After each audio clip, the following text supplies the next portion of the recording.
Alright, we're starting to assemble Chuck's engine for his Pontiac Wagon. This is a 540-inch big block Chevy using a World Block, trick flow heads, Wimberg crank, MGP rods, and wide-scope pistons. Made a couple changes. First off, putting on the bearings in it just because we're in here. Put new rings in it. We got a fresh hone. Had the skirts coated by line to line. It's supposed to take up the extra slack, piston to wall to help keep piston rock. So we're going to see how that works out.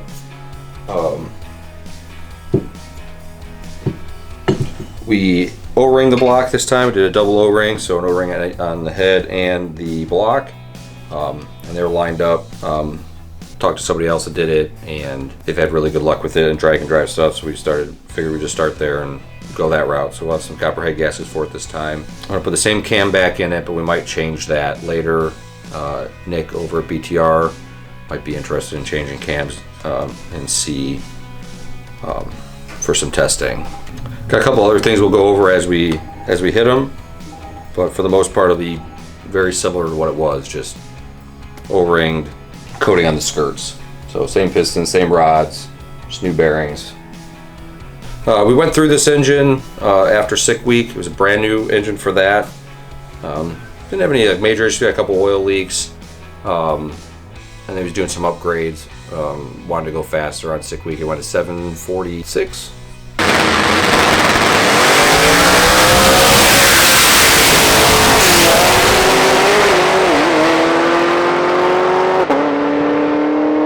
On the last day, so he wants to go a lot faster, obviously. So do some upgrades, look through it, make sure everything's good. We did a tear down on that. We'll insert some of that here, and then we'll go over reassembling it with a couple of the upgrades. All right, so we got Chuck's engine tore down. Didn't find too many things wrong. We had some barely excessive thrust. He had higher than desirable charge pressure, but didn't really have a time or a way to deal with it on sick week, so rolled with it, and nothing's hurt. It's just a couple thou looser than where we set it. The mains have a little bit of wear on the edges here. The fillet on that crankshaft on the Wimberg is very large, and I missed it, so I'm gonna have to chamfer these before it goes back in, so that way we're not riding on the fillet again. Rod bearings look perfect. We had the coating came off the skirts of the pistons. Got a clean one here. All right, one thing that we do on Chuck's motor here is we run buttons instead of spiral locks or wire locks. Use buttons. So just show here to hold the rod on, it just has a wrist pin that goes in, and these guys just go in the end. Then you have a like ring that locks in so it can't come out. And these will just kind of float in here and ride with the wrist pin. So it'll touch the cylinder wall and stuff every once in a while, but that's what you use that to hold in the wrist pin instead. They're a little heavier, but one nice thing is you can just make changes quickly if need be. So we run buttons on Chucks. All right, just finished file fitting the rings on Chucks. Changed the way we filed them from last time, just because now we're going to get a little more serious. 30 plus pounds of boost, going to methanol. Then I added a little extra gap because I know Chuck. I predicted he's going to go to methanol like really quick, and he did. So I'm also now predicting right now that he's going to end up putting a decent amount of nitro in this motor too. I usually see him doing it with the Zoomies, so try to take that into consideration. So checking rod clearance on the last rod here. Check all of them, and then we'll get the rings on them and start putting them in the holes. Come on, there she goes.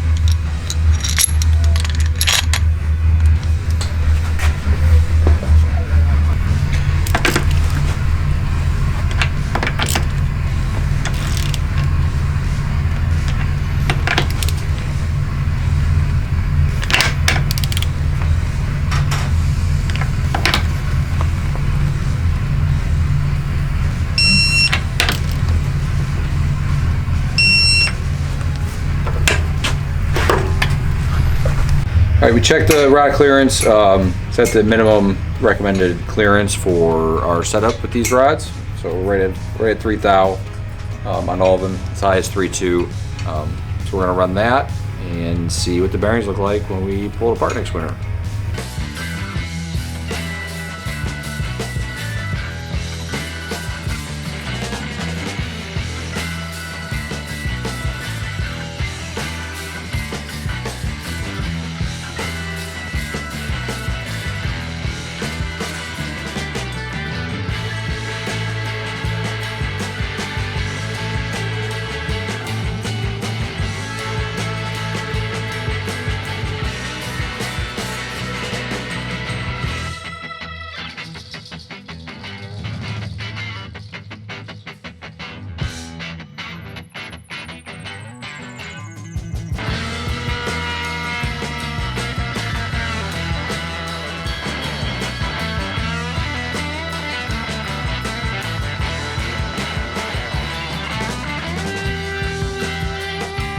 Already checked main clearance, got the rods on the pistons, and checked rod clearance. So we're all good there.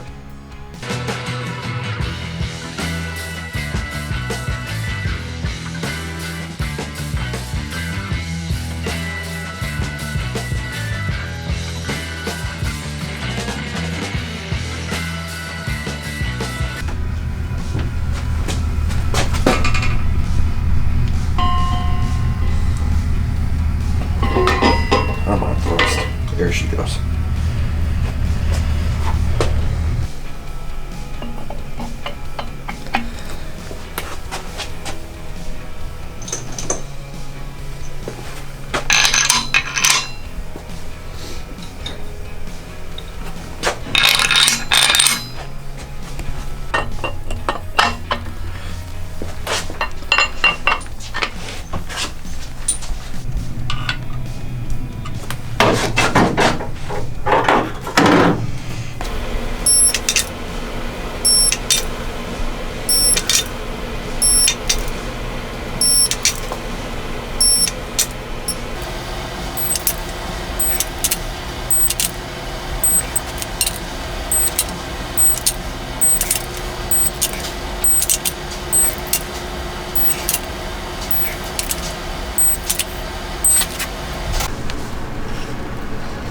Cool.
All right, so we got the camshaft in. Brian Tooley spec'd this. Nick over there did. Worked good last time, so we're not going to change it. We might try something new after we get it running. Let's see if we can pick up some more power somewhere. Nick was curious about testing something. We're going to install the we just call it timing cover, even though it doesn't cover anything. We're going to use a new Cometic gasket. We're going to put this on dry. We did clean everything and make sure it was dry and oil free. It kind of springs out a little bit.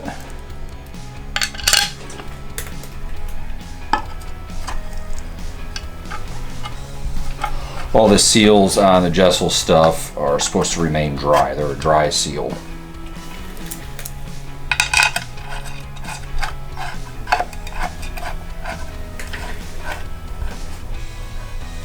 Get these all on there, double check camshaft end play. I have to retorque all these down.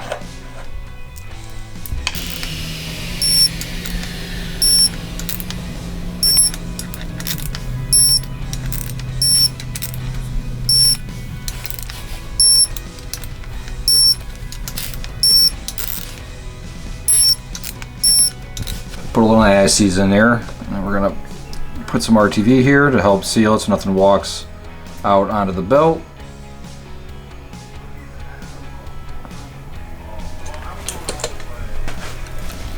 We're gonna press it on.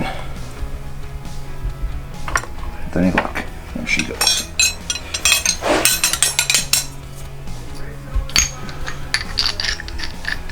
There's a balancer installer with this adapter piece.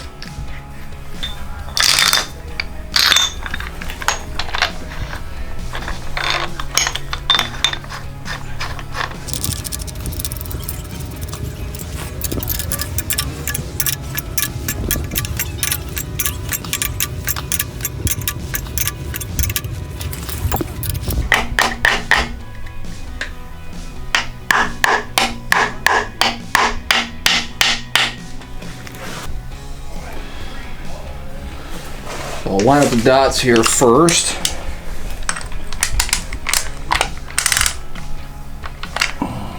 It's acting up on me, there we go.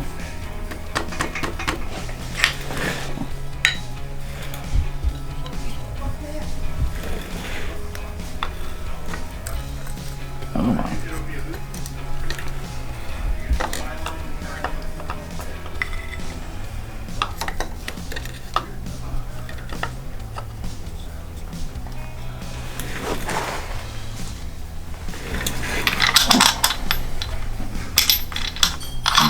Reverse thread.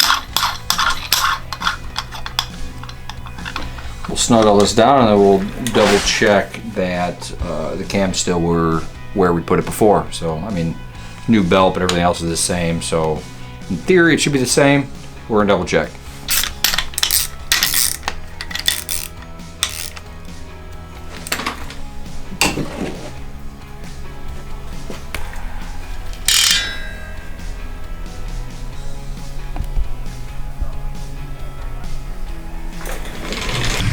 So one thing we're doing is we're switching to a Moroso oil pump. Nothing really wrong with the melling that we ran last year. It was just an availability thing. All we could get was the melling when we ordered it. So these were available. Decided to make the change. So that's what we're gonna run. One thing I like to do is put a thin coat around here of RTV, very thin. You got pressurized oil right here. So in my head, it makes sense so we don't have any bleeding off or minimize it. I also pre-lubed, took this apart, pre-lubed it. Sit her on there. One thing you need to do too is always test fit your oil pumps before you put them on and make sure they sit and flush and not touch anything. This one, the stud was hitting the pump, so I had to take the stud back out and trim it. One thing I'm going to do on this pump is take out the factory spring and put the stiffer spring that is included with it, just to be sure we have a little extra oil pressure at the top of the pass. So let's see if I can do this without launching it across the room.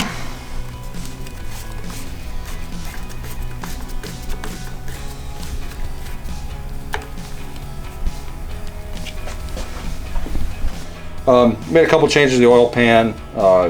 Chuck is lowering his engine, so we had to notch the front of the pan so we can get the engine a little lower. We added a dipstick since it didn't have one, and then a bung for oil temp. So that being said, we're gonna put her on now. I like RTV, I don't like oil pans to leak, so don't judge.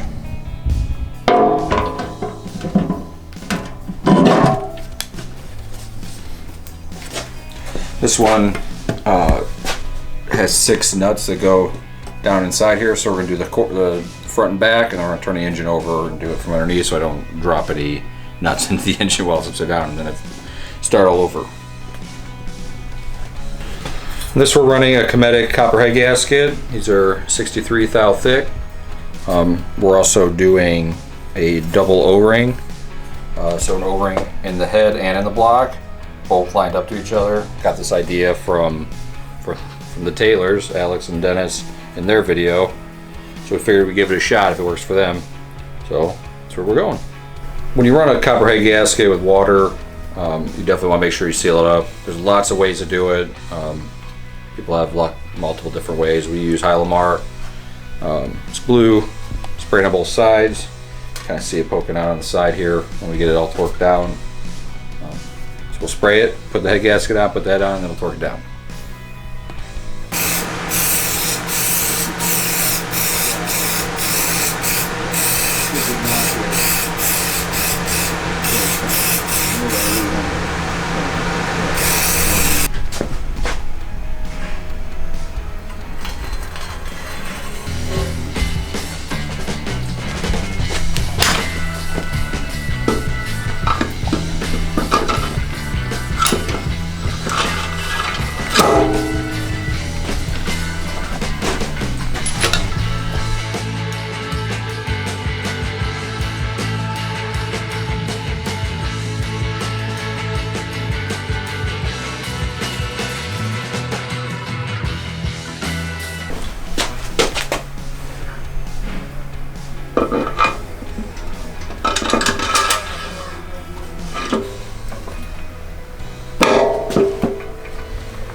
Alright, so we got the heads on.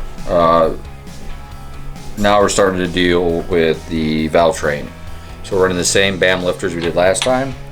They all looked good and checked out fine. Same Manton push rods. Crowder rockers, we did have a couple exhaust stands. Don't mind the mess. Rushing to get stuff done when we can. Anyway, so we welded the exhaust stands to the intake stand, stiffened some stuff up. A couple of them cracked, so we went through and added more weld.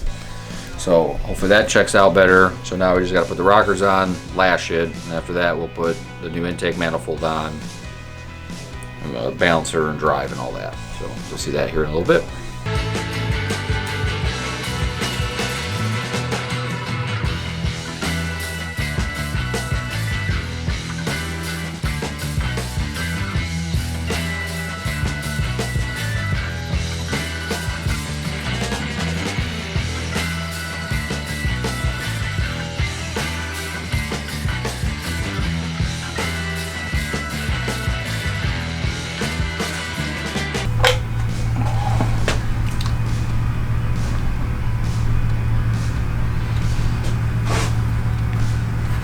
Whoop. There she goes.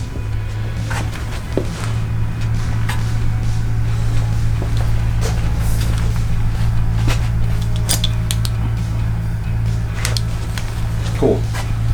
All right, so we made the change from E85 and water intercooled to methanol. So the biggest thing we needed to change was this intake manifold.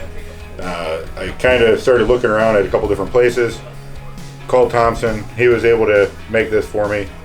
Completely custom piece, doing a dual fuel rail, dual fuel system, and being able to run 93 on the streets, running 93 through the staging lanes and into the pits after the pass, and then running methanol front once we hit the burnout box and going from there and going down the track. So it should switch over to methanol as soon as we get into boost, or just a lack of vacuum, and run flawlessly is the plan.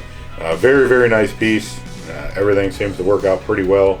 No more gaskets either, so if we do need to pull it to check lifters or to do anything like that, we don't have to change gaskets. All we have is a little bead of silicone for the valley, and other than that, it's all O-ring. Everything in between everything is all O-ring, no gaskets. Even the throttle body's O-ringed. Trying to eliminate a lot of the gaskets. Exhaust ports are also O-ringed. Darren over at Tank Fab did that for me. So we will be able to no more exhaust manifold gaskets or header gaskets. So anytime we need to pull the headers, we don't have to worry about damaging that. Keep a couple extra O-rings in the box and be all set on that as well. All right, so we're putting the drive on now. Obviously, first step of that is the balancer. I already pressed the hub on. This is a little different than a lot of your other ATIs. You have to put the hub on first, then you have to tighten it. And there's this collar that goes on. You line up, and then you got to put the shell on. After that, it's just steps, just stages. We'll put the gear case on, all the adapters for that, and then we'll have to put the blower on as well, so we can make a charge pipe before this goes home.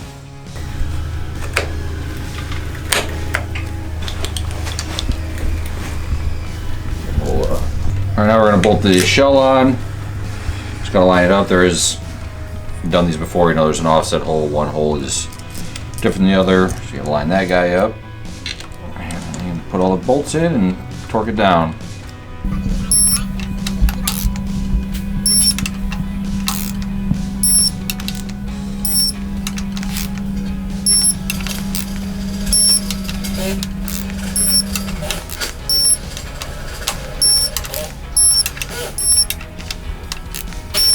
First things we're putting on here are these brackets that bolt to the block. Then we'll put the crank trigger and part of the drive on the balancer. It's going to be just layer upon layer here. So.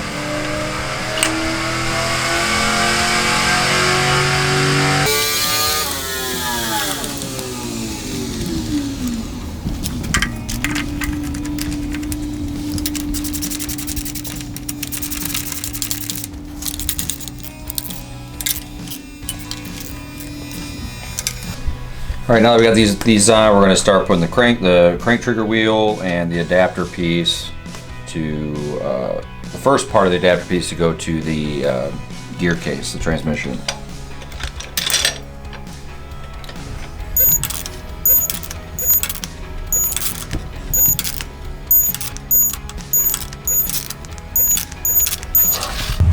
Next piece is this. It's got some like isolators in it. It just slips onto all these. Should be fairly snug here. So drop a bolt. Little tap.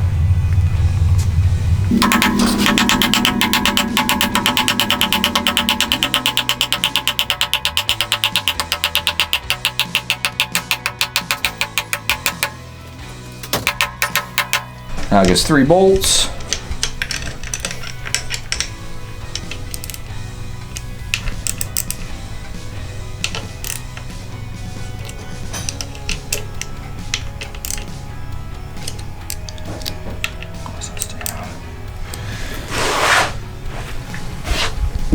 All right, getting ready to put the transmission on.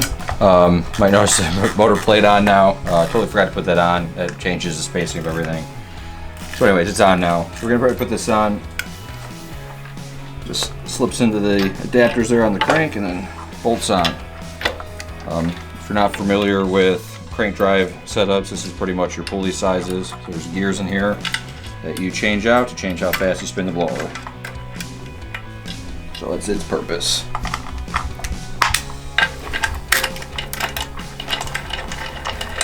Maybe.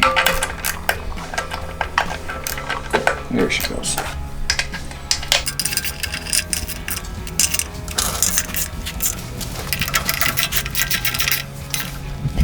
ProCharger. I got the ProCharger back from ProCharger. They went through it, gave it a clean bill of health, changed a couple things I'm sure, and now we're just getting this ready to go on the motor. Now we gotta put the mount on it, so it just goes on. couple grade A bolts.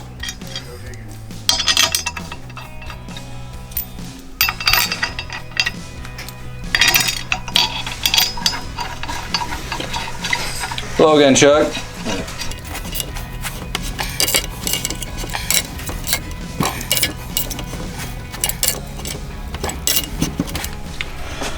And the next step is to put the alternator pulley on. It just slips onto these splines. Is a snug fit. And it bolts on.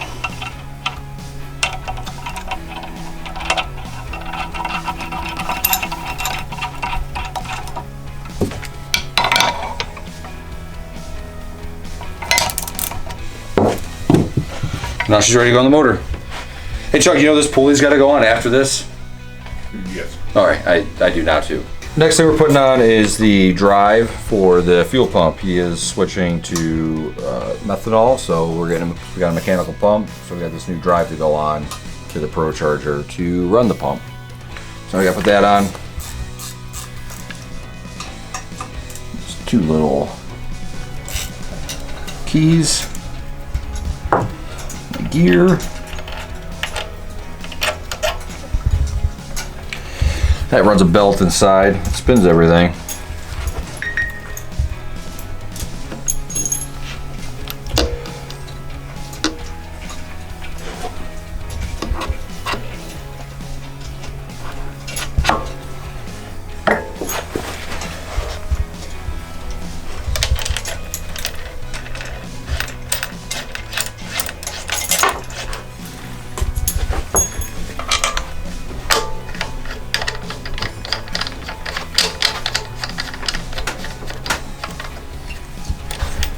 That simple.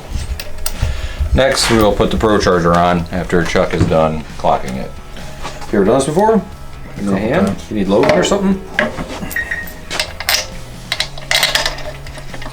Give it a little wiggle. I don't want to. Never just roll it in. Grab my ratchet.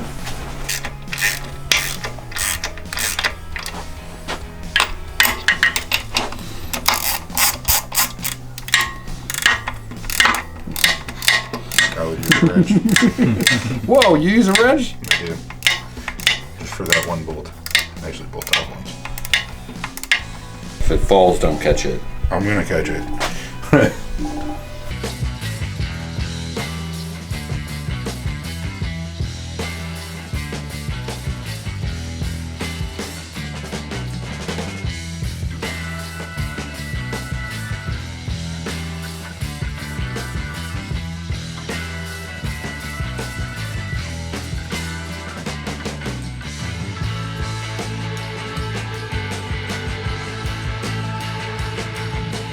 Don't forget to Drag-n-Drive. Thank you for watching.